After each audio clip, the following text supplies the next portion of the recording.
My name is John Bullivant. I am the chairman of the Technical Committee for the 16th Electrical and Electronic Industries Conference being held in Chicago this week. Part of the technical program involves a series of short courses, and in this respect, Mr. Del Crawford of the General Electric Company has been giving a course on motor failure analysis.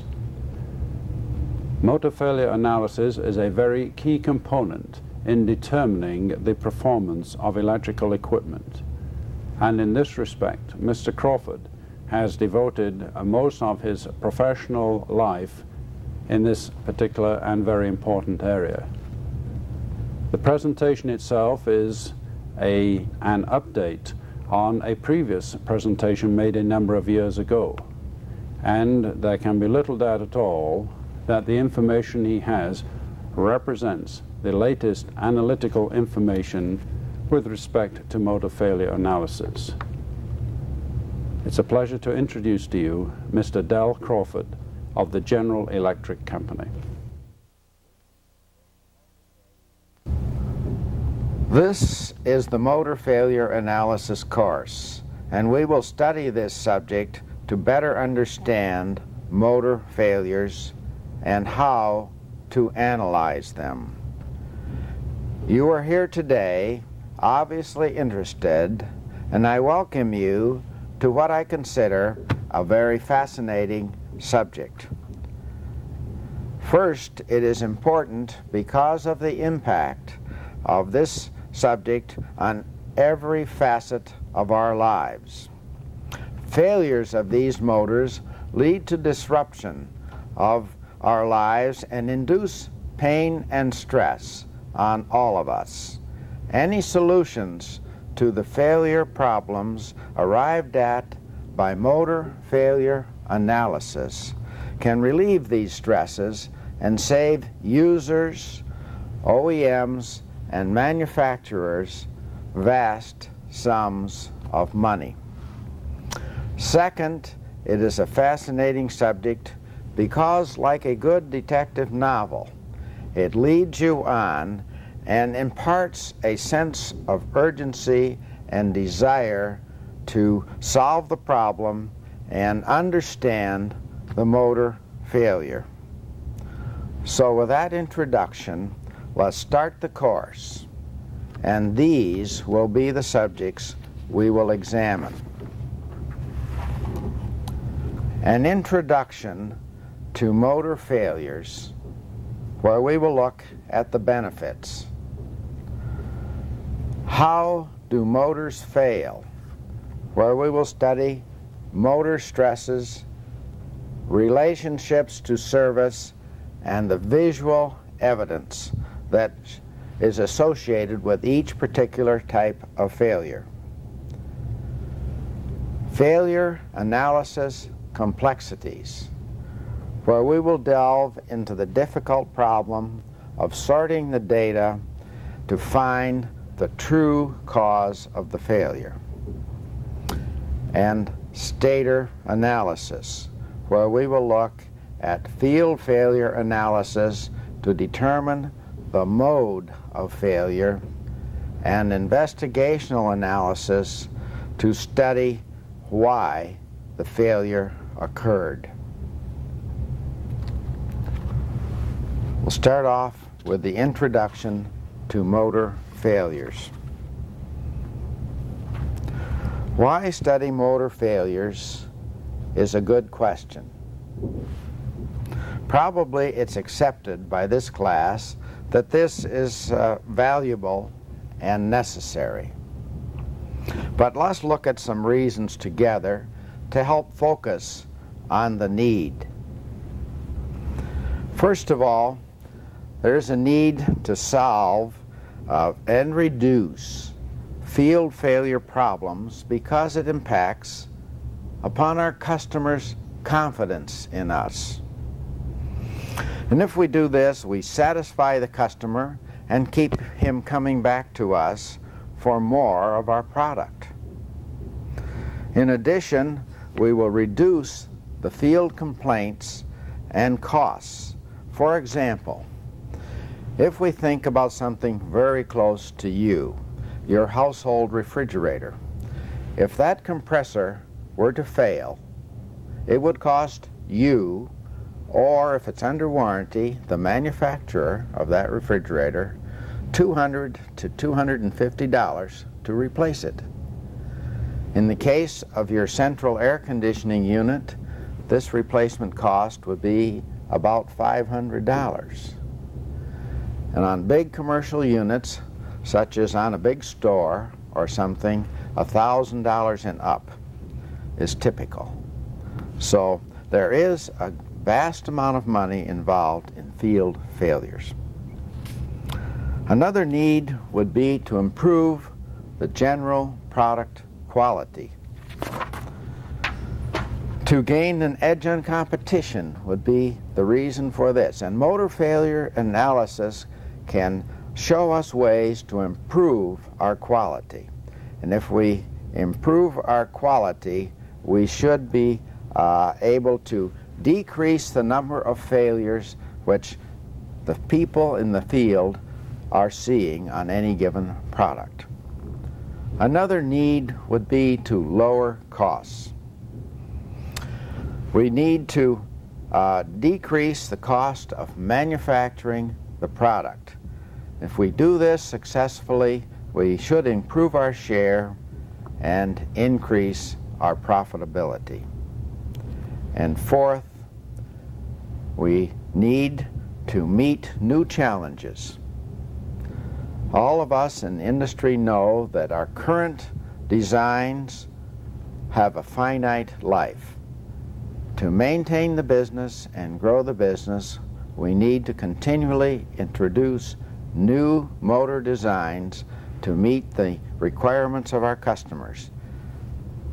This will allow us to maintain and grow our business and also to use the new technology that is becoming available every day. Motor stresses is our next subject. Let's look at them and begin trying to tie them together with field and operating conditions. Some specific stresses are high temperature stress, rapid temperature differentials, that is the change of temperature from one level rapidly to another level, as in a stall situation. Chemical attack from materials deposited on the windings during service. Physical stress imparted by the driven equipment or by the electrical stresses applied from the power being used to drive the motor.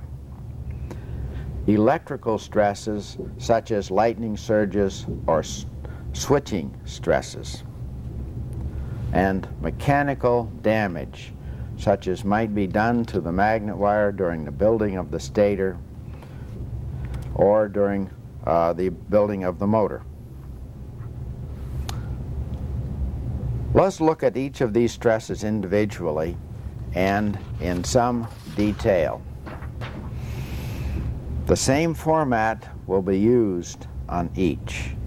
A look at service conditions causing the stress, followed by the results of the stress.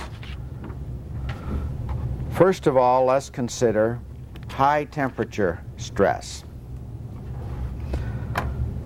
It's caused by such things as overloading or poor cooling. Frequent starting or reversal is another cause. Low line voltage or high ambience are further causes of high temperature stress. The results of this stress on an insulation system are that the materials embrittle and the electrical and mechanical properties of the materials decrease to the point where the insulation can crack, peel, or pull back. Oftentimes the insulation in the latter stages of aging will become electrically conductive, and this is another mode of failure.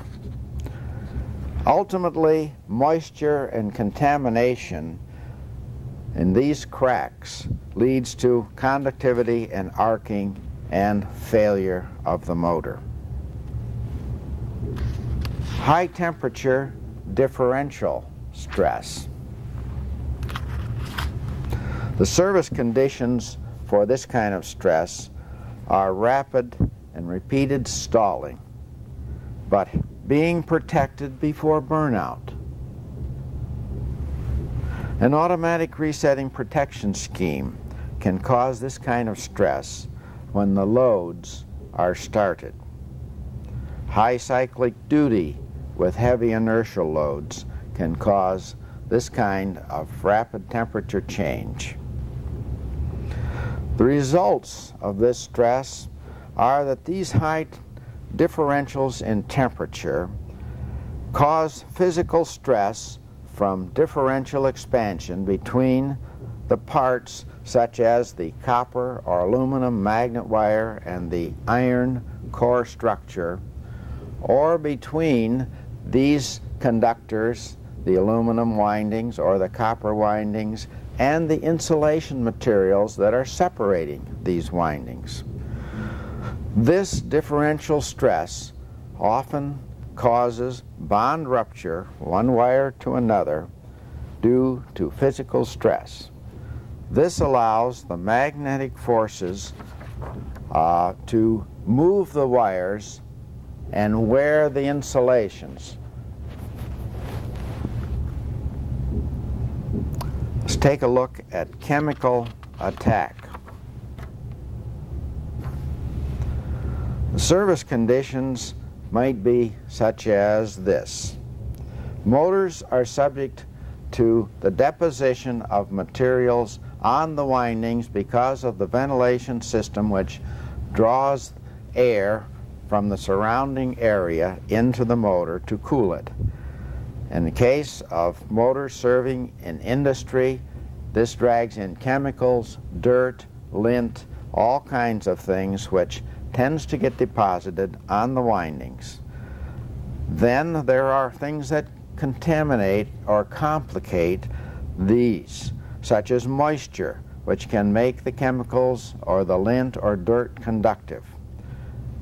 Some of these chemicals are corrosive, and some, like in refrigerant systems, tend to dissolve the insulation unless you select it very carefully. This then causes degradation of the insulation materials or softening or even solution and leads to failure. The results of the stress then would be that these chemicals build up on the winding and often result in the same kinds of endpoints you see with high temperature stress. That is, the material may embrittle and crack. In addition, chemical stress can cause the insulation to soften because the chemicals cause a depolymerization or a breakdown in the insulation materials. And then the materials may be forced out from in between the wires due to the pressures and forces wire to wire during the motor operation. Chemicals can also make insulators conductive, and this can lead to insulation dielectric failure. Let's look at physical stress. So this is stress applied by the magnetic force of the electric, that the electric current induces turn to turn, or accelerations that are imposed upon the windings due to the operation of the driven equipment.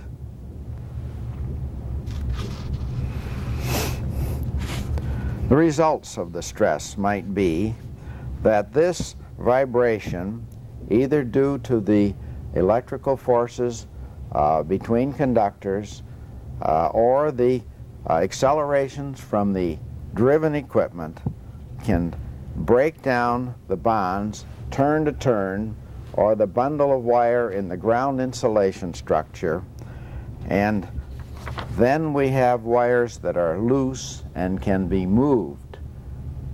And once you have movement of wire to wire, you can have wearing and ultimate bearing of the conductor so that the wire conductors can touch. Then we have the start of a failure.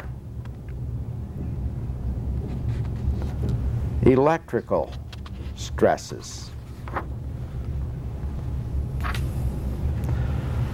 Electrical stresses result from the application of wrong voltages to the motor or power line surges. In the case of wrong voltages, these might be over voltage or under voltage due to the fact for under voltages that the power line voltage is drooping due to the loads applied to it from other pieces of equipment that are on the same line. When a motor is operating under voltage, the currents are higher and therefore it heats up more rapidly as it tries to deliver its rated output. In the case of polyphase systems, one phase can go out, causing what we call a single phase system, which will cause some parts of the winding to overheat. So these are examples of electrical stresses. The results of the stress are that most of these problems result in winding overheating and failure similar to high temperature stress, and commonly this is called roasting. Roasting is generally defined as a failure caused when a motor is run under severe overload. When this happens, the windings heat uniformly, pole to pole. And of course, because the windings go around this way, they heat uniformly end to end. This can be, there are visual observations you can make because of this to help guide you to diagnosing a roast situation. In most of our motors, this tie cord is a polyester material which melts at very high temperatures.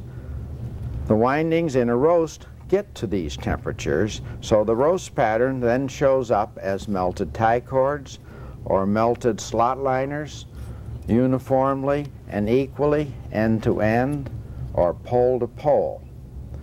These then are pieces of evidence that guide you to a roast situation. The result of a roast then is this equal overheating and melting.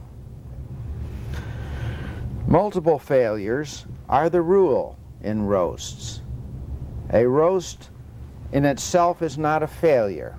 The failure results from the roast causing turn-to-turn failures, ground failures, phase-to-phase failures, various kinds of failures. Mechanical damage. This is damage from manufacture or building of the stator or the motor. Service conditions. This stress results from damage built into motor insulation during the winding, the placing, and the finishing of motor windings. It can also be the result of damage of the winding by impact with tooling or in the driven equipment when it is finished up. A motor such as this might have damage to the magnet wire due to the forming of this end turn when we press it and shape it in the very uniform shapes you see. This can cause scraping or mechanical damage to the insulation, which can lead to turn-to-turn failures. Then, as we ship these motors, in our case, to the customer this way, and he places them in his compressor, he has the opportunity, while he is handling this, to wrap it on his equipment, his conveyors, or on his compressor as he installs it and cause damage. This damage can upset the bonding that we've placed in by the bonding treatment and ultimately result in failure. The results of the stress.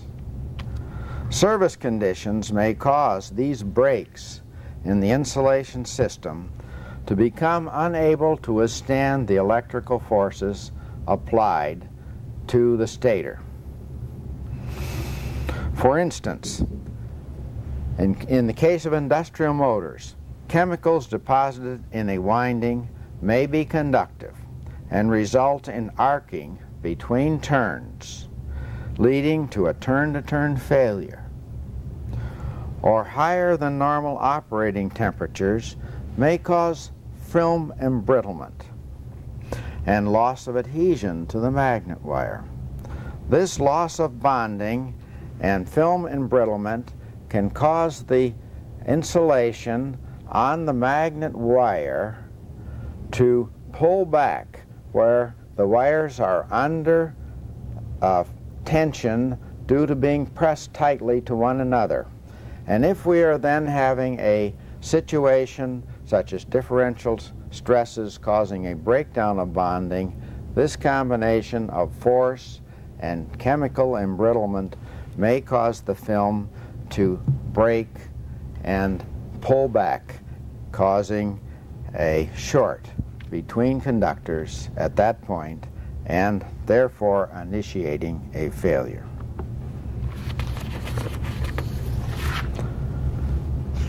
In summary, we have looked at a representative group of motor stresses.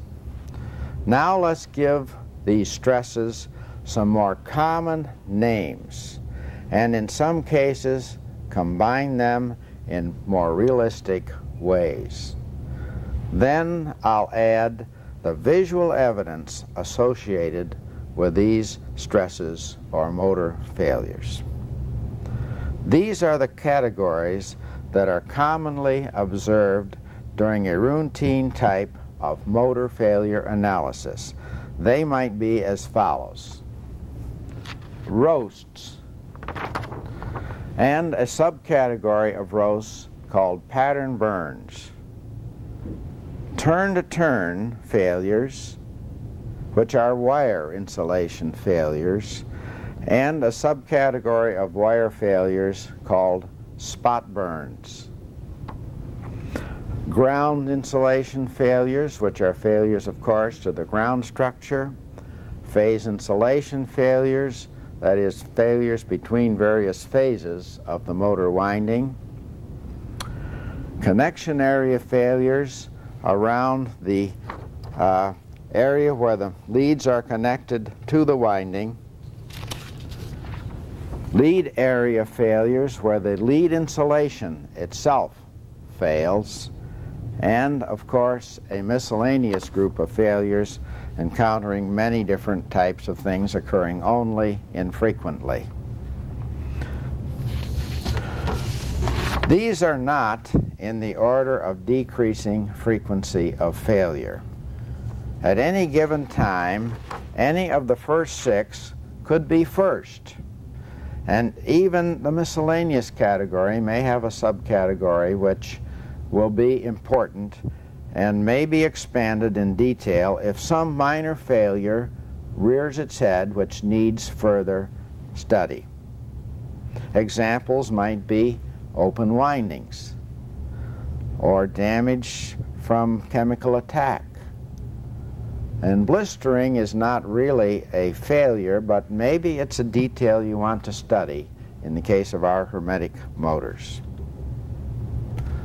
Now let's look at these failures individually and look at the failure modes and the visual evidence associated with these failures.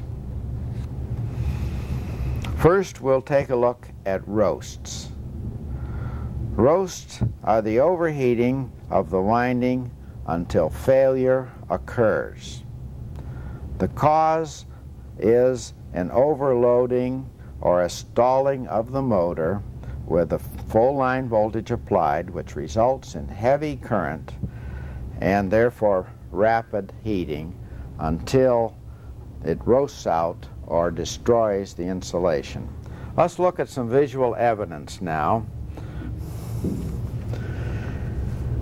Here is a small stator which has a complete roast. And I judge that from several ways. First of all, the tie cords are completely gone, having melted out on both end turns. Secondly, I'll turn this stator like this and look at the slot insulations here at the edge of the iron. And you'll notice that they are all melted as I turn this stator around on this, the lead end, and also all melted all the way around, both for the start winding and for the main winding on this end also. This means that this stator was stalled, the rotor could not turn, and the power was continued to be applied to the stator until something failed.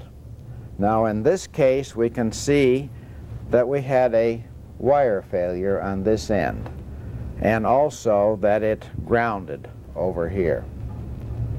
This then removed the power and stopped the failure. But the characteristics of roast are there, and this is what you would call a stator that fails like this, a roast failure, not a turn-to-turn or a ground. They are secondary types of failures. Now a subcategory of that I mentioned is pattern burns. Here is a pattern burn failure. The start winding here shows obvious distress and overheating on both ends. Here it's not as black, but the tie cord that went over here, you can see the evidence maybe of the melted tie cord on both of these start winding poles. And if you look down in the bore, you can see that the wedges on both poles are melted. In this case then, the start winding was not taken off when it should have been. In this design, this might have been what we call a resistance split phase motor, and these windings have very high current densities and are only supposed to be on during starting. If that start mechanism, either centrifugal switch or relay, failed to open, this would be the result, a start winding roast. Here again the failure was turn to turn and then to ground. But these are not the cause of failure. The failure was caused by this winding not being disconnected and then the winding roasted. Let's take a look at turn-to-turn failures. This is a magnet wire insulation failure. The cause might be winding damage or contamination of the windings. It might be wire-to-wire wear. Insulation aging is another cause of magnet wire insulation failure. Turn-to-turn failure can be shown with this stator. Turn-to-turn is a specific type of failure where the insulation fails, causing a fairly solid short. And when it does, the insulation overheats in those turns that are shorted together because of the induced current impressed on those shorted windings due to a transformer effect in this winding, which is imparted because of the magnetic field set up in this core. When that happens, this high current induced destroys the magnet wire insulation in this darkened area here, and it melted the slot insulation here, overheated here, came up through to this end, and there's a little darkened insulation there, which is magnet wire insulation that has been destroyed, all the way around those particular turns. That is a classic case of turn-to-turn insulation failure.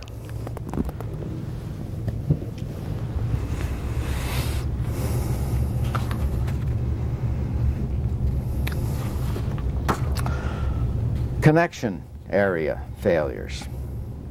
This is a failure of the connection or its insulation.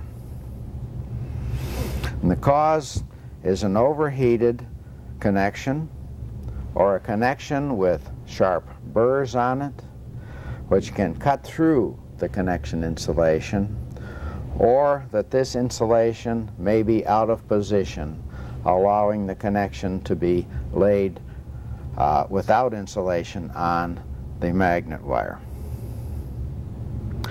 Now, the visual evidence you should look for are things such as melted insulation or burned connection insulation. And there is a melting or burning pattern on the insulation which can help guide you as to whether it was a cut-through or an overheated connection. Let's pick up a stator here. This one will be all right. Here is a connection right here. And I've pulled it out away from the winding. It's probably, in almost all cases, will be tight down on the winding. But to show you this, if that connection had overheated, the insulation around the connection, which is right in this area, the connector is from here to here. It's about 1/4 of an inch long. If that overheated, we'd have a melted band on this piece of insulation 1/4 of an inch wide all the way around that insulation. If it was a cut-through, on the other hand, because of the pressing and the sharp burr on that connection, generally speaking, we'll have an arc only on the bottom side where it was cut through, pressed into the winding, and not on the top side. So you can see there are some burn patterns you should look for when thinking about connection insulation failures. Also, that insulation could be out of place, causing that connector to lay right on the winding, as I mentioned. Things you should also look for are that out-of-place insulation or damage due to heavy pressing, which might cause cut-through, or impact of the winding over the connection. Maybe someone has dropped that winding on the end turns and caused an impact there which is enough to cut through the insulation. Now we'll take a look at lead failures, which is a failure of the lead insulation by some means. The cause of lead failures can be severe handling of the leads. And in stators such as ours, it is always possible that someone will do this. This stresses the lead tie-off point and can cause an insulation failure at this point, which usually results in burning that lead off and very little other damage. Visual evidence to look for would be damage to the leads, either from this point or back through the stator to the point of connection to the magnet wire. This could be physical damage from pressing or hitting something as the stator was installed into its compressor, or just plain faulty insulation on the lead wires. The visual evidence then would be to look for those kinds of things and to try to answer the question of whether the lead was the cause of failure or another failure, such as a magnet wire insulation failure, overheated the lead and damaged the lead insulation. That's a primary, secondary question we'll cover in our next section.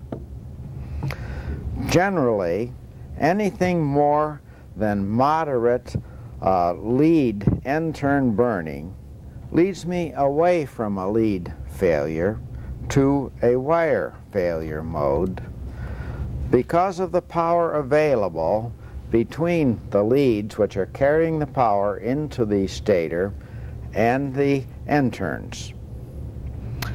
If it was a lead of failure, then we would burn the leads off quickly and not cause any wire damage in particular. Ground insulation failures are a failure of the insulation between the core structure here and the windings. The cause of ground insulation damage is generally manufacturer or service oriented, and the conditions that cause those kinds of failures. Visual evidence might be to look for chemical attack or cracking or softening or embrittlement. Let's take a look at this stator, for instance. This is a ground insulation failure. The failure has occurred in the bore at a point right here. This is the main winding on this particular motor, and there the winding at this point has been burned completely away at the opening of the slot, causing a complete degradation of the insulation system at that point, with little other damage to this end turn. Now, if this had been a wire failure, we would see more damage to the magnet wire than we see with this one. Here we see damage to the magnet wire only in the area of the ground failure.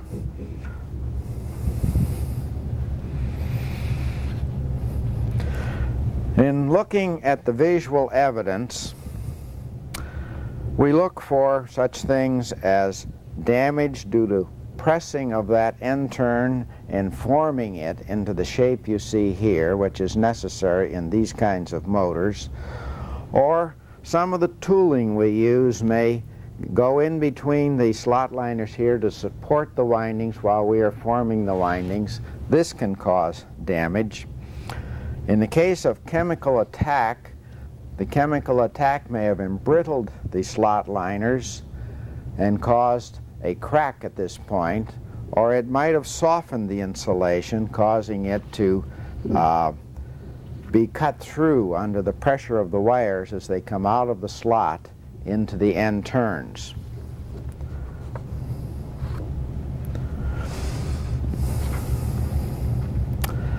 Another question here is to always be sure that you consider whether this is a primary ground insulation failure or a secondary one. That is the result of another failure. And we'll talk about that in the next section. Let's look first at phase-to-phase failures, which is a failure of the insulation between phases in the motor winding. That is, between the main winding on this single-phase motor and the start winding on this single-phase motor. In the case of polyphase motors, there are 3 equal phases, and we have phase insulation between each one of those 3 phases. Let's look at the visual evidence by looking at the data on this particular chart. Under visual evidence, you see we have insulation damage. With ground insulation or with phase insulation, we can have cut-through or melting or splitting of that insulation as means of weakening the insulation, causing failures due to contamination, moisture, and so forth, which start arcing. We can have a situation we call wound down. In the phase insulation, course, this would be where the phase insulation would not be between the particular wires. It was not brought up far enough, and one phase, the magnet wire on one phase, will be touching the other. In the case of a wound down, the ground insulation is folded down and wires are placed over the insulation and touching the core structure.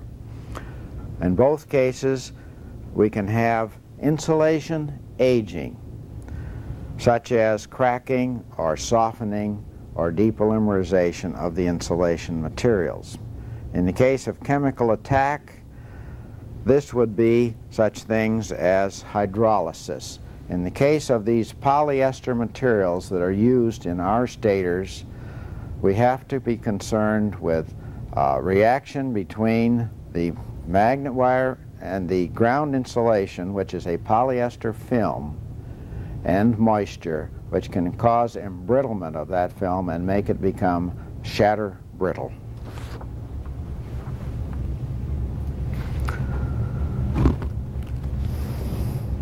Miscellaneous. This category can catch many things occurring occasionally, such as good stators.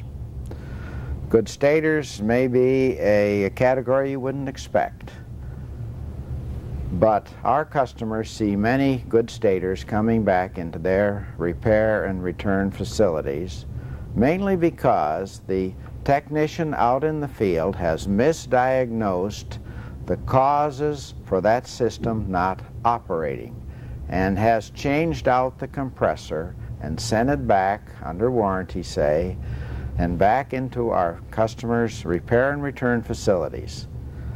The motor is still good. The customer sees it as good and often turns to us for confirmation. So this is a category which is a real category just because of the difficulty of diagnosing when the motor is out in the field. That's one example of the types of things that can go into a miscellaneous category. Another one might be open windings, for instance. A non-failure category might be the blistering of windings in the case of our hermetic motors, because we often want to know what the frequency of blistering is in motor failures. Also consider that this and many of the specific categories may expand when a less common failure mode is causing a particular problem and is under intensive study. We have completed looking at how motors fail due to stresses applied during failure and have listed and discussed the visual evidence associated with common failures.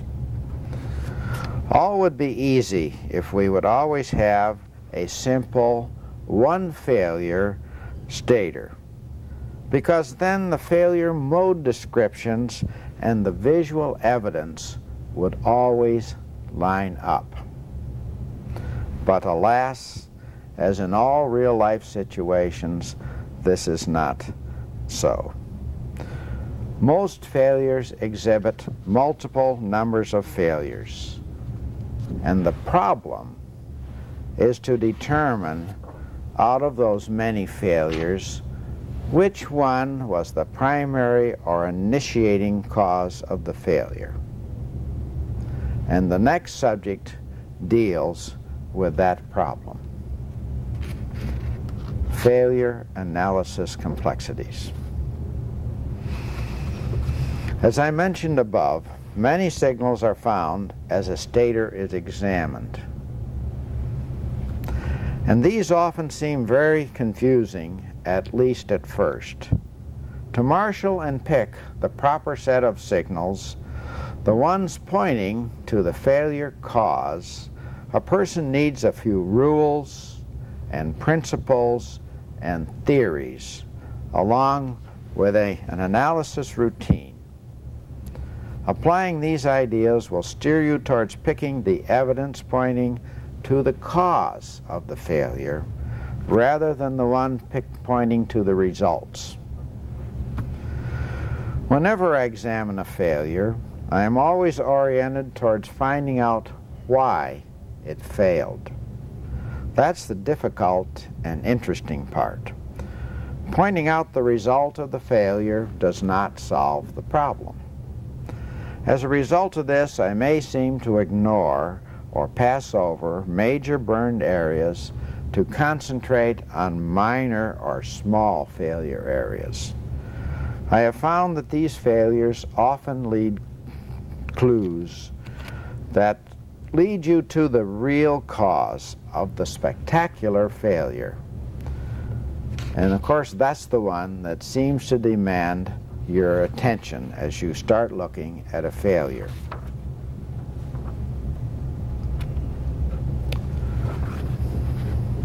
Motors seem to have a natural destructive nature. Said in another way, they will continue to try to deliver power to the load until they destroy themselves. Contrast this to what you know about your automobile engine. When the load is overwhelming, what does it do? It quits running, and it waits for further instructions. No protesting, no trying to start, no overheating or anything. Not so with an electric motor, which sits there drawing maximum power from the line and heating rapidly until it fails, or the protection scheme saves it, you hope. That may sound cynical, and I guess that it is, but I've seen too many roasted stators with a perfectly normal and failed, functional, I should say, protection scheme. And I might add also that I've seen too many roasted motors with a failed protection scheme. With this introduction into the propensity of an electric motor to fail itself, let's start looking at the complexities of analyzing them. We'll start out with the Big Bang theory, a theoretical statement of which might be that the louder the failure, the less chance your first failure hypothesis has of being correct. A funny statement? I wrote it so, but it is not so. It's a statement of fact, because the Big Bang is usually the last of a series of failures and often covers up or destroys much of the initial failure evidence, making it necessary to dig harder, dig longer, and smarter for the true cause of failure. Let's look at some failures through the eyes of a movie camera. We set up a number of stators which had considerable life testing on them, and applied full line voltage until each failed. We tried to turn on the camera just before each failure and filmed it at 64 frames per second. That's about a 3x time expansion because we're going to project them at 24 frames or so. Let's look at this film now and watch how several of these stators fail 2 and 3 times over. Also, watch how the arcing progresses and the flames flare up, and how rapidly some of them develop, even though time has been slowed.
Well, what do you think?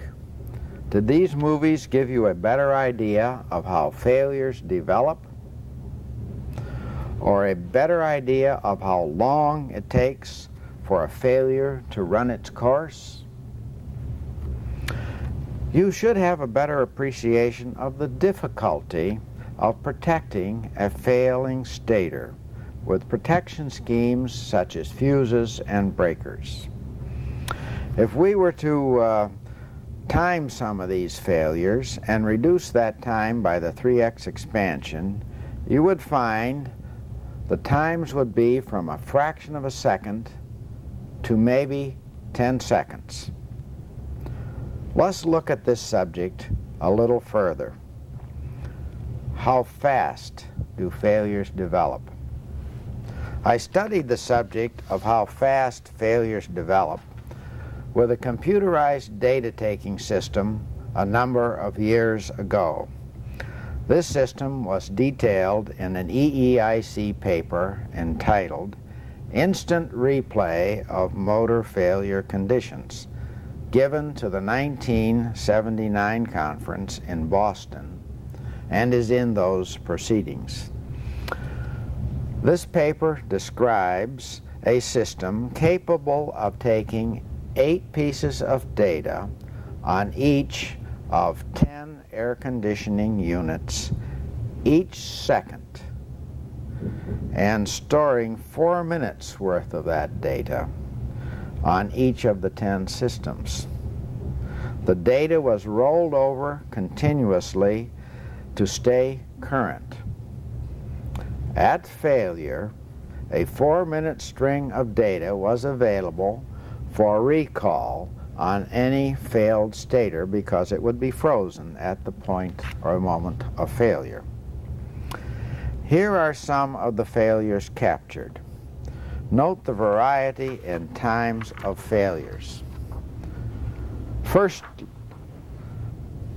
let me describe the system a little bit.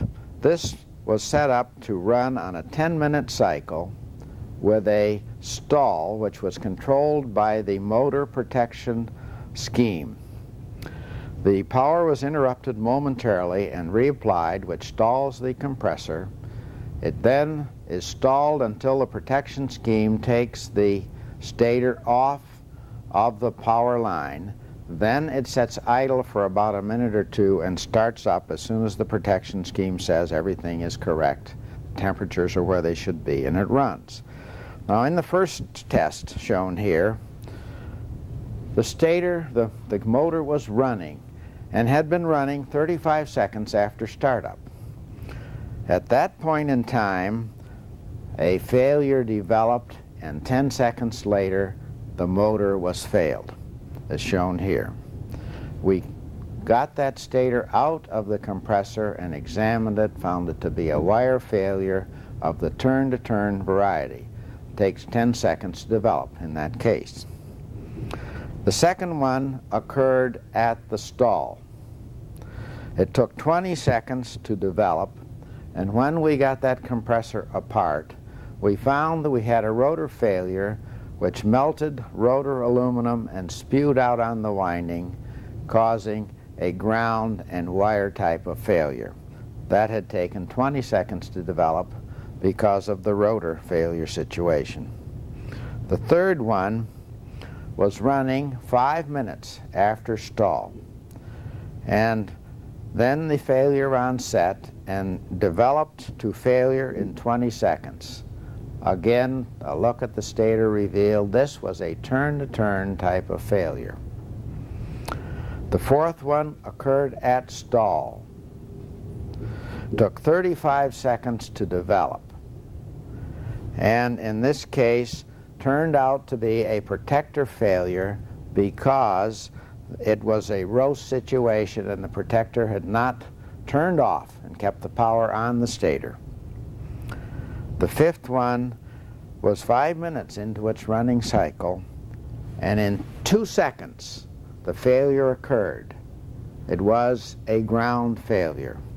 Ground failures develop fast because they have a lot of power available, the full line power to ground. The last one was a multiple failure and took 6 seconds to develop in the first case, but it cleared itself.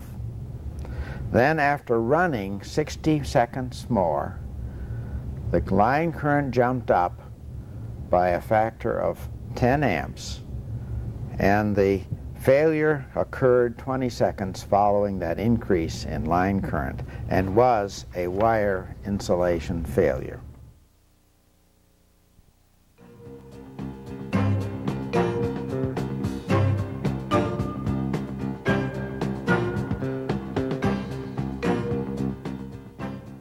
Some idea of how fast failures develop, and see that failures develop through several stages, let's study that concept for a while.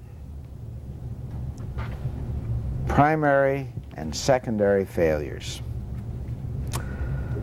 Several times I've mentioned the primary and secondary failure concept without saying very much about it. Most failures develop and progress through stages rather than stopping immediately after a failure develops. This means that a failure actually displays several failure modes, and it is your job to determine which one caused the failure. As we do not control a field failure, we can have the big bang we all expect when a motor fails. And this is often not the initiating failure, but the result of a failure. And this causes intense heating and arcing and insulation failures in other areas until there is enough power to cause the big bang. Primary failures are defined as the originating cause of the motor failure. The secondary failures are the resulting failure or failures caused by the primary cause of failure. Let's start this discussion then with a consideration of the cascade theory of failures, which might be stated as follows. A failure normally proceeds from an initial point through an intermediate stage of development to the final catastrophic failure. Let's look at this more closely. The stages might be set down as follows in the most classic case. First, the inception, or the very first arcing or fault.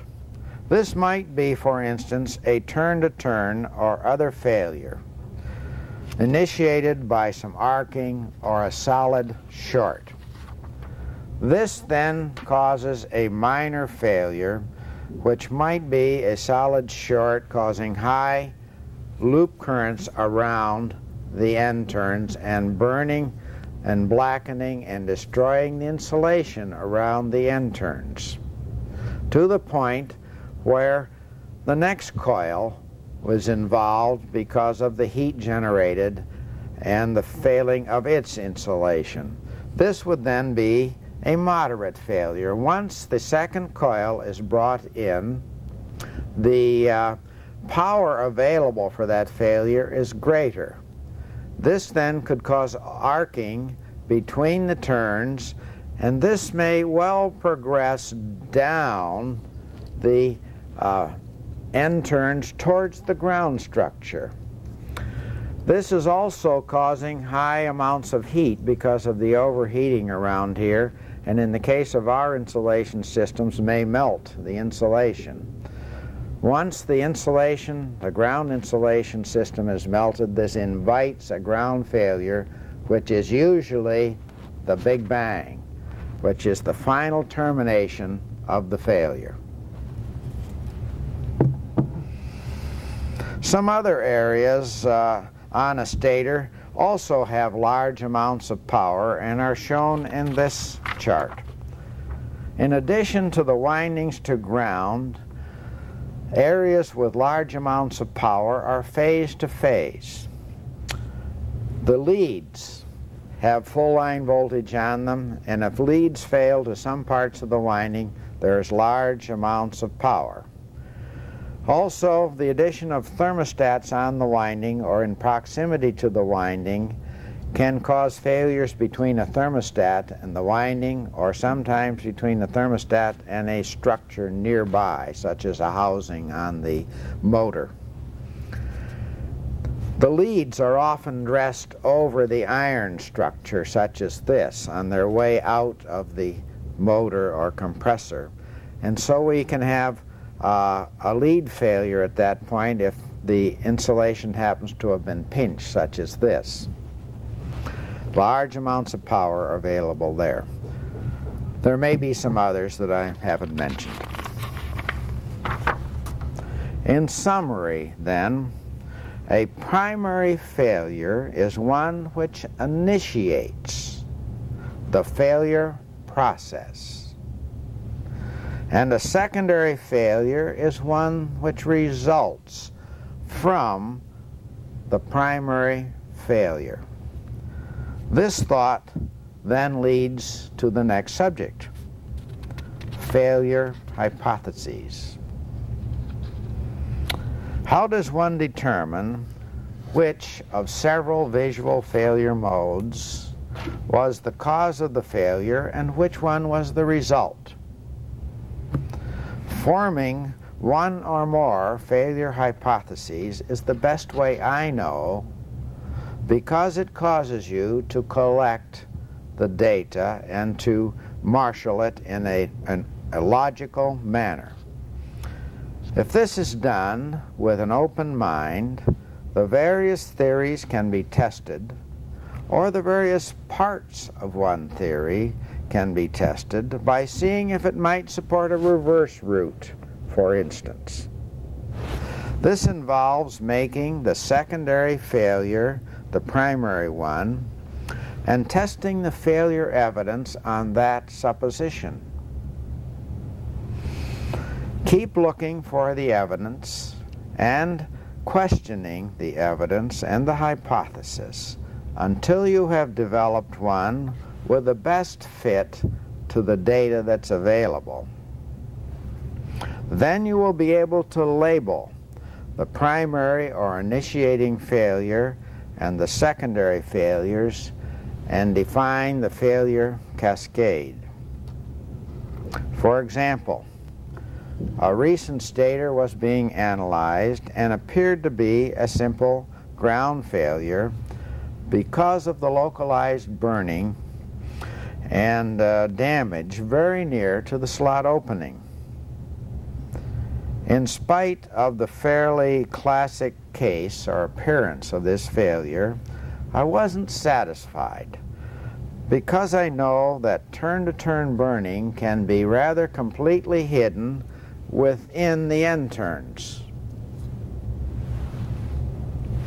Now this is sort of a hunch, and oftentimes you have to play to these thoughts, as sometimes they will turn you to a new way of looking at the failure.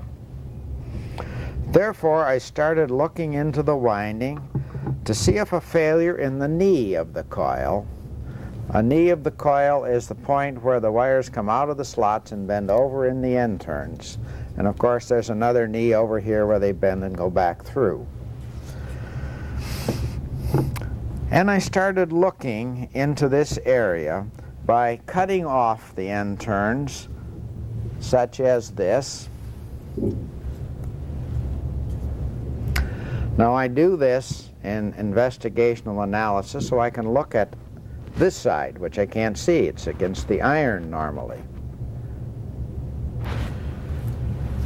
And I broke the coils open by taking out the failed coil, such as this one, and breaking it open to an appropriate amount where I could find the failure. And as I did this, I began to find in the knee area some failures and some potential failures due to wire-to-wire wear. I found, for instance, that there were turns in the knee area between coils where the insulation had been worn off by wires wearing one on another. And in some cases, one or the other of facing wires was completely devoid of insulation and showed bare copper. Now, these points had survived because only one of two wires had failed. The insulation had been worn off on only one of two wires, while the failure was probably at a point where both wires were bared. Here is a case where an apparent ground failure became a turn-to-turn failure, and the ground failure was relegated to a secondary role. The root turned out to be that the inception was turn-to-turn due to wire-to-wire wear. The minor and moderate failures were turn-to-turn arcing, melting, and burning of the conductors. And they were mostly hidden within the coil, as I had suspected. These then progressed towards ground and the catastrophic failure, which was the Big Bang. Let us talk about the confusion principle.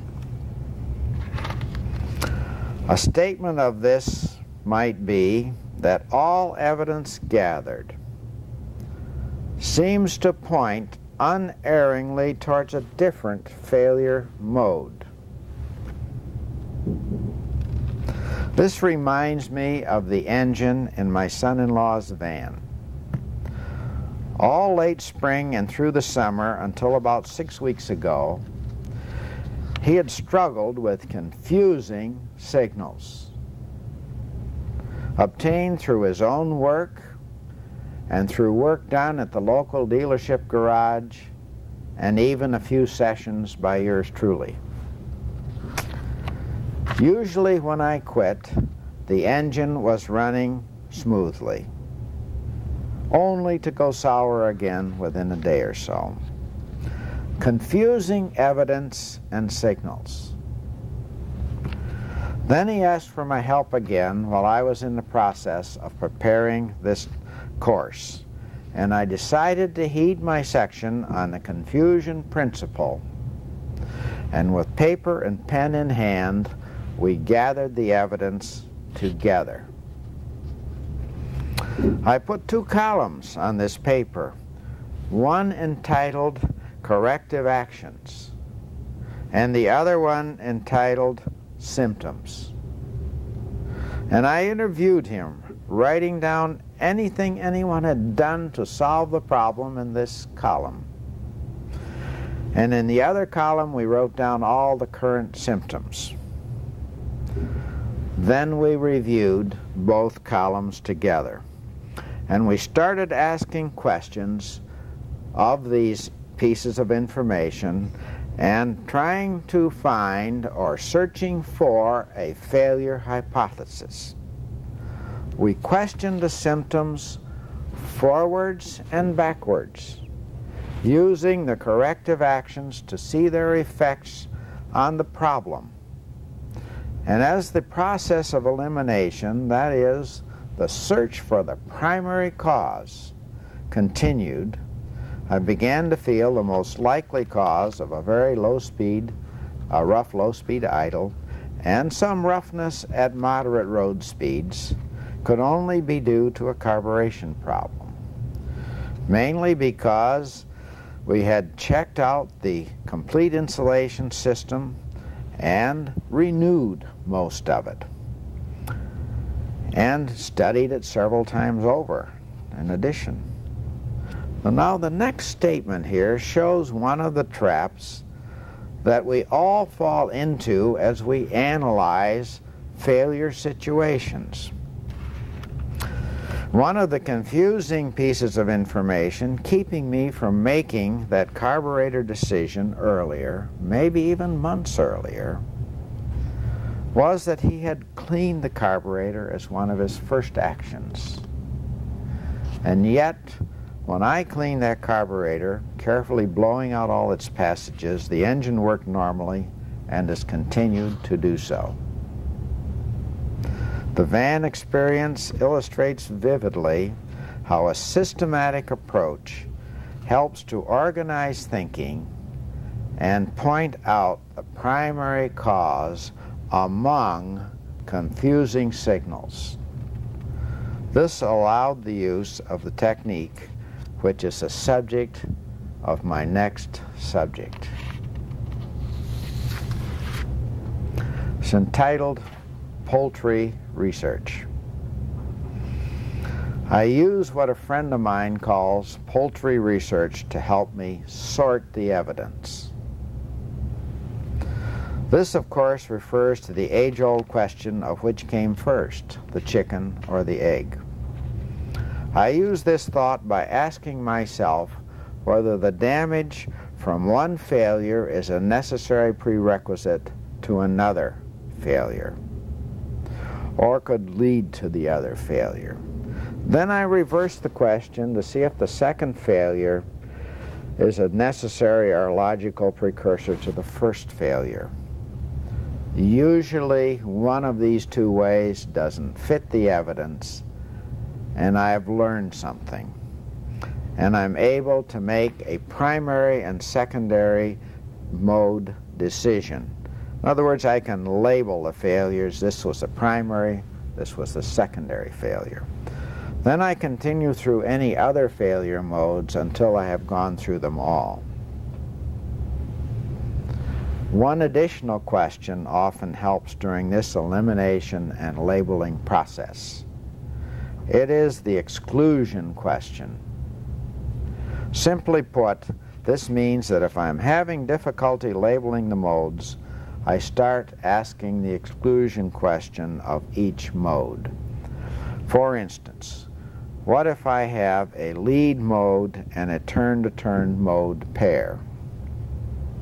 I ask the question, what if I exclude the turn-to-turn mode? Would the evidence be the same?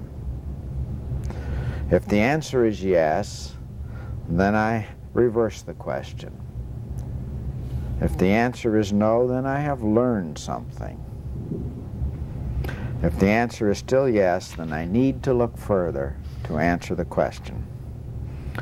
All during this process, you should be forming failure hypotheses to check and developing the root of failure.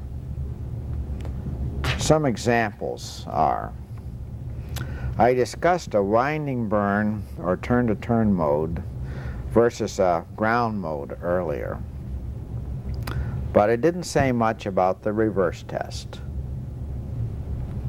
The way I look at it, a ground won't, or rarely at most, cause a turn-to-turn mode failure outside of the immediate ground area. This is because of the speed and the power of this failure mode. There is not time enough to develop overheated turns or burn turns more than an inch away from the site. In this pair, I will usually pick a turn-to-turn failure if there's extensive wire burning away from the site of the ground. And another example, a lead mode versus a turn-to-turn failure. Here again I ask the questions posed above. It would go to the lead mode if the burning was confined to the area of the lead failure, and to the turn-to-turn mode if the burning was more widespread on the end turns and among the wires. These are some examples of how decisions are made. Remember, however, that on occasion, failures move rapidly along combustible materials such as phage insulations or leads, and this can make the decision much more difficult. Now that we have discussed the principles, let's look at an approach to failure analysis. This chart suggests some of the things that need to be thought about in making a failure analysis. Success and approach, which starts with an examination of the stator, looking for the points of failure, that is, the determining of the modes, such as maybe you have a ground failure. You may see a wire turn-to-turn mode. You may even see a wire spot burn. These are failure modes, and this is the first thing you would do as you started off on an examination. Then you would gather evidence on the proximity of the failures and on the condition of the materials. Following this, you have some information you should try to make a failure mode hypothesis. And if there's a lot of evidence, maybe it suggests a route from a turn-to-turn to ground in one case, and maybe another hypothesis might be a lead failure and a phase failure, and so forth. So if you have several modes, then you need to marshal the evidence to try to decide which one is the most likely cause of failure. Here, the things such as the poultry research and the reverse and exclusion questions can help you to determine which came first. From this, you should be able to determine one hypothesis. That is the one that fits the failure evidence best. And once you have done that, I always like to take the stator in hand again with that failure hypothesis in mind and review all of the evidence and all of the failures to see if that really is the one, or whether, having this in mind, I see something else that might reinforce or change that decision. Always be curious, diligent, and open-minded. Allow the logics of the investigation and the evidence you find to change your mind if necessary. Some examples will be discussed now.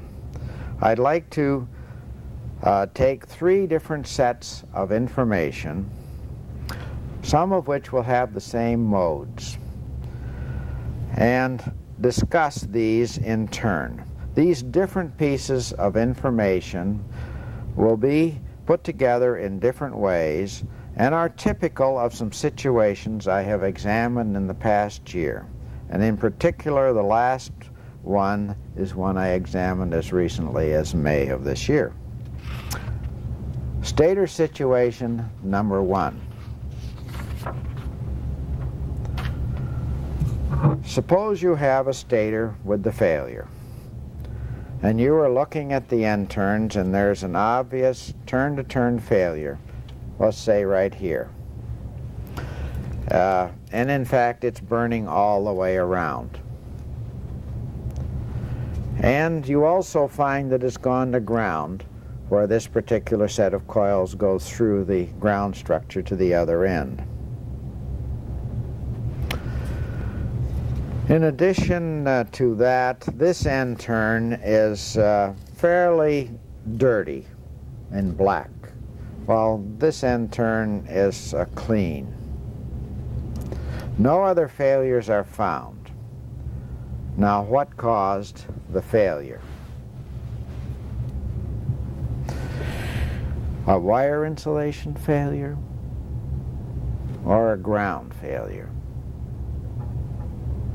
Asking the which came first question and the exclusion questions leads me to this train of thought. The lead end or opposite lead end is not important unless there are some circumstances which indicate there was more stress on this end, such as higher temperature, than on this end.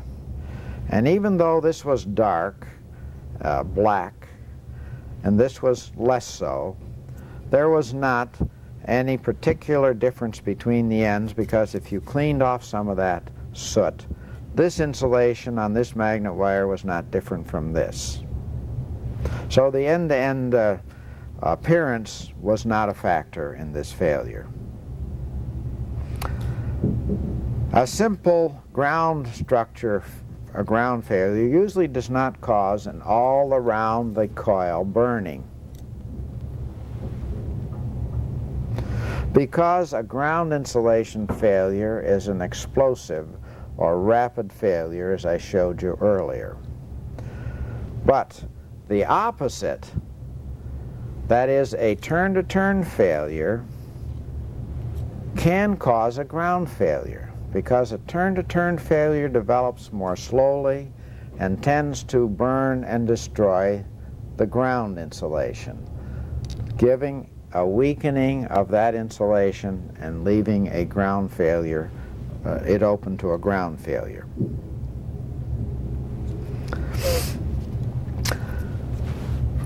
Then, when the ground failure occurs, of course, we have the Big Bang failure, and that terminates the failure, generally speaking.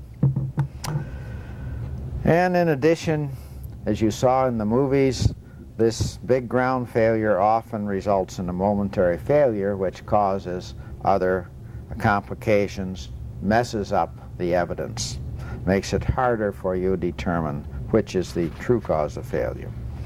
So I hope you have made the same choice as I have, that a turn-to-turn failure is the proper mode to write down for this one.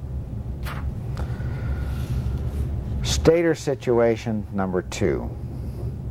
Let's suppose that a further examination of the stator reveals a hole in the lead end turn and that the connection is burned away. Now this is the connection area on this stator. And if a connection is burned away from here, it can cause other problems. Would this change your failure diagnosis if we have the same turn failure and the same ground failure as the first one that I discussed? Well, it would if you decided that this connection failure was a primary failure mode, and then the wire and the ground failure would be secondary. So you have to examine the stator more carefully now to try to gather evidence to answer the question, is the connection failure a primary failure mode? Suppose that we find evidence of a hot connection on that stator, and that in laying on another one, it has caused the connection to arc one to another and blown one of the two away. And further, that a careful examination of the overheated connection suggests some arcing to the missing connection and possibly also to the winding. Does this support a new failure mode for the stator? One such as this.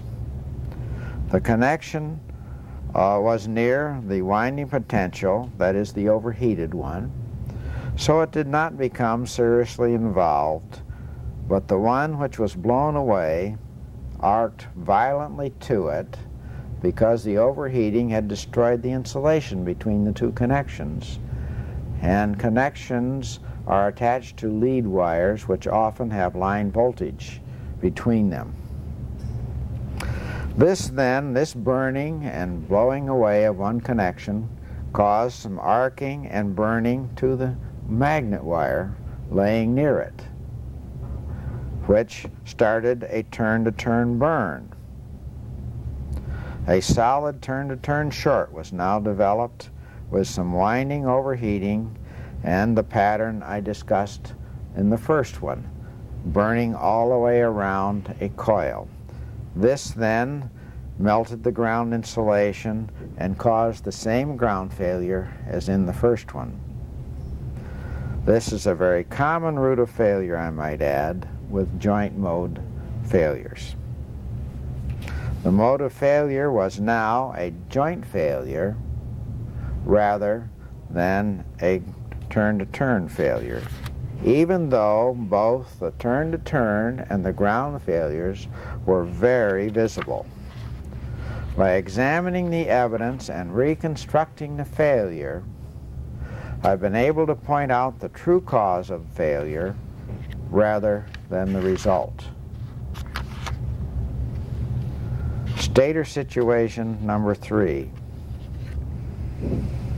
Let's carry this one step further and illustrate an even more complex root of failure I studied earlier this year.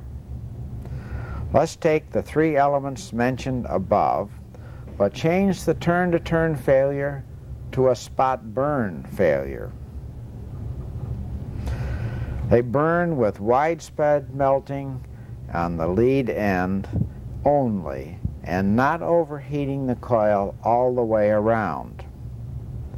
Remember, the other 2 modes were an overheated connection failure and a ground failure. Now add a complete burnout on the end turns. There was much arcing and much blackening of the end turns on this end, and no damage whatsoever on this end. No melting, no overheating, no arcing, no failure, and only a slight amount of soil or deposits on this end. Let me reconstruct this failure for you. A quick look would suggest a roast. Yes, a roast often has all of these failures, that is, lead failures, wire failures, connection failures, ground failures, and general blackening of the end turns. But remember the evidence. The opposite lead end was unfailed completely. It was not overheated. It had no failure. That rules out a diagnosis of a roast because it's not equally melted or destroyed end to end.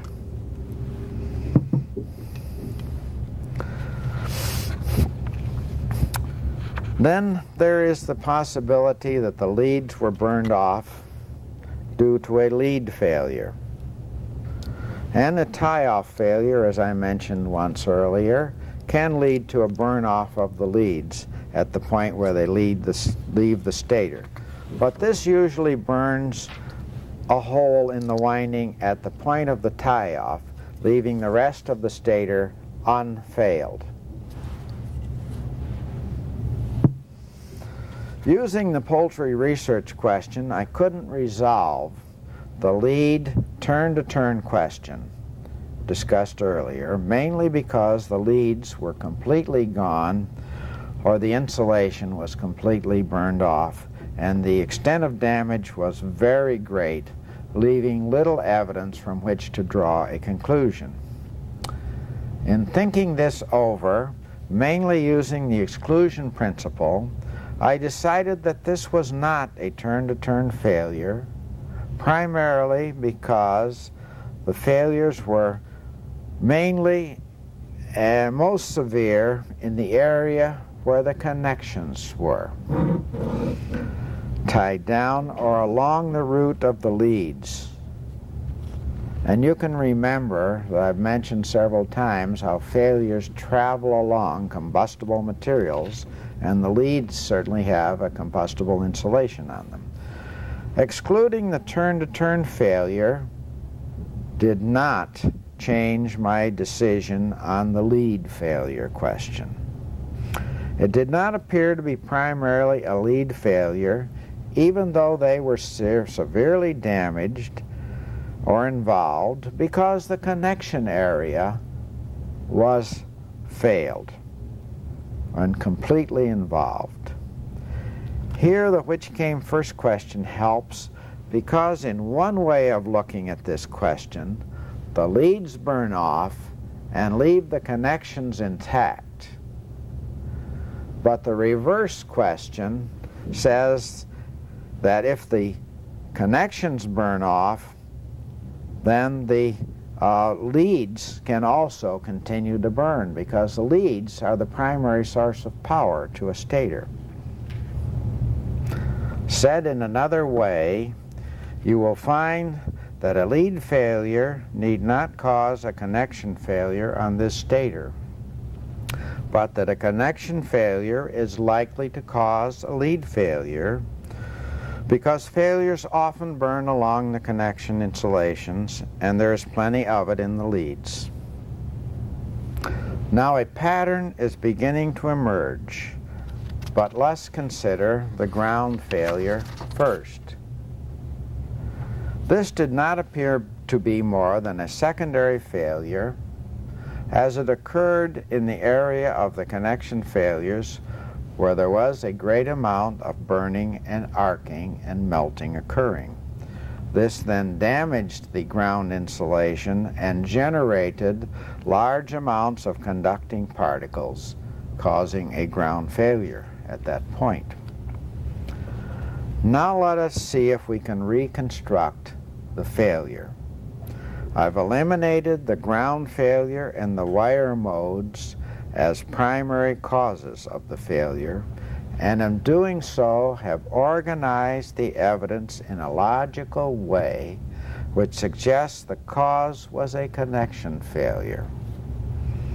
The hypothesis of failure would then say that an overheated connection melted through the connection insulation and arced to its neighbor, and caused spot burning and arcing to spread to the magnet wire in the end turns, and also the other connections. Burning then continued along the leads to the tie-off point, where the leads leave the stator and terminated the failure.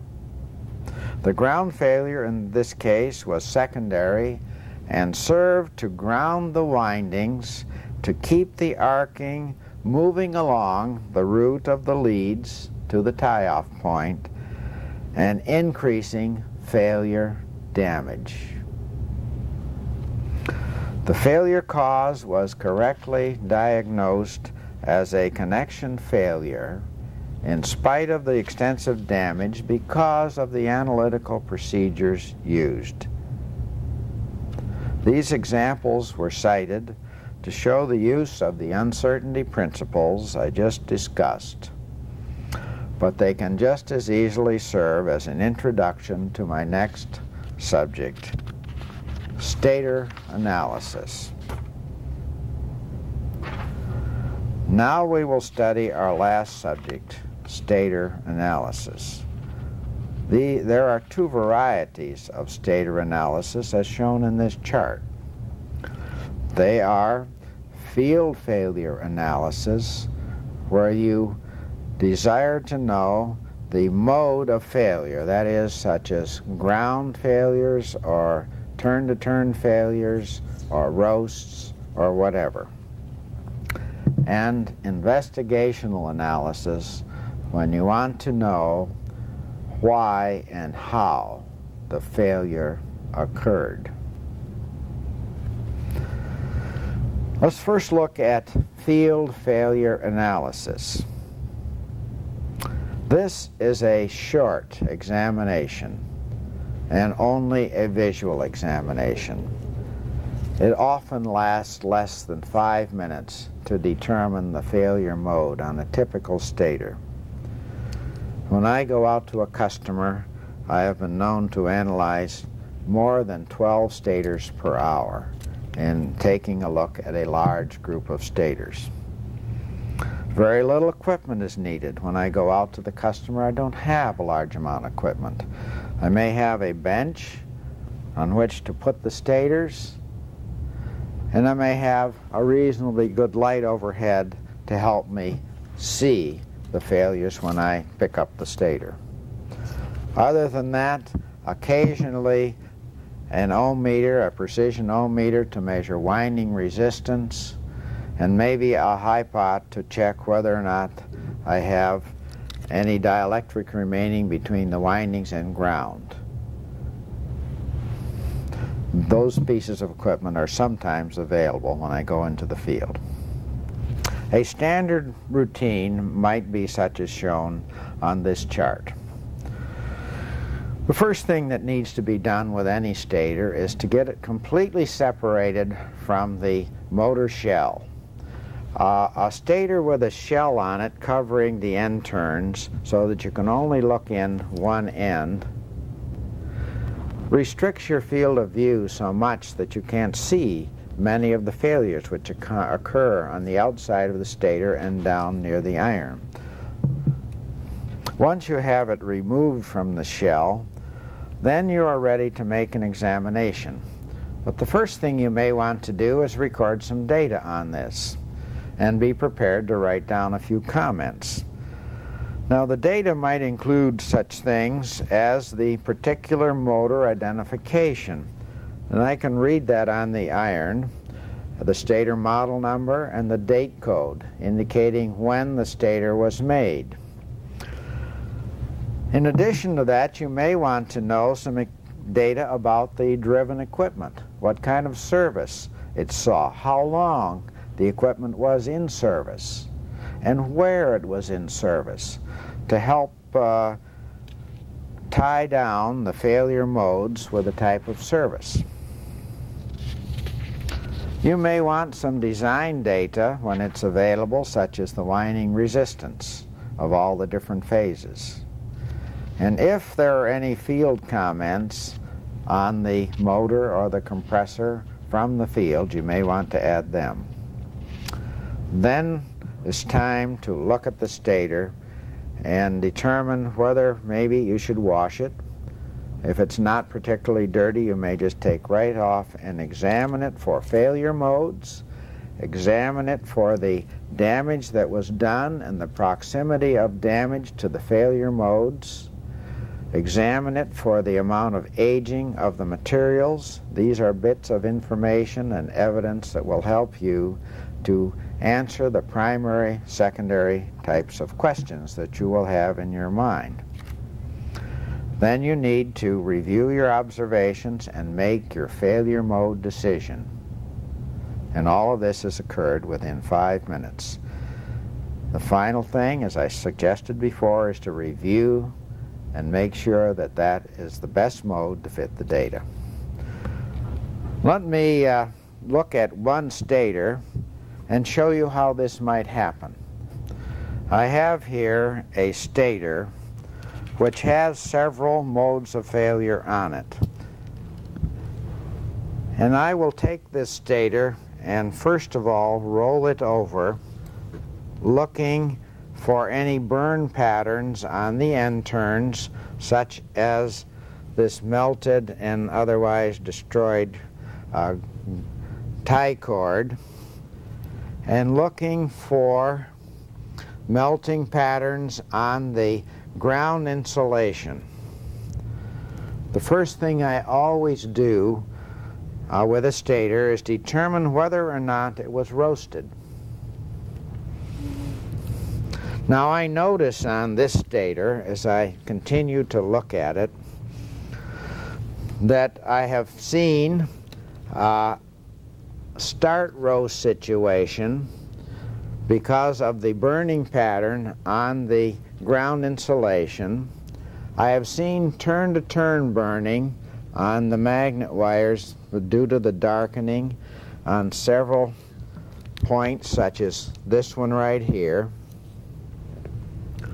And I have found grounds such as this one right here, where the insulation has failed and we have melted copper and arced to the ground structure. Now I have found some evidence. I've noted some melting. It's time to begin to put together some kind of a failure hypothesis and to determine which of these failures, such as the ground or the turn-to-turn or the roast, came first. because that's going to determine what I say was the cause of failure. Now, the roast information usually takes primary evidence because these other failures can occur as a result of overheating and destroying of the insulation. Looking at this start winding on the outside, I have equal melting pole to pole and end-turn to end-turn of the ground insulation and also of the tie cord. So that the diagnosis on this stator, in spite of the fact that I have major ground and major turn-to-turn failures, would be that this was a roast. But this would be a specific type of a roast. This is a pattern roast or a pattern burn because that the start winding is the only one that shows this overheating. If I look at the main winding, the magnet wire is not overheated or darkened, and these wedges in here, which are next to that magnet wire, are not overheated on either end. So that the main winding was not involved in the failure. This then would be diagnosed as a pattern burn with the start winding roasted out.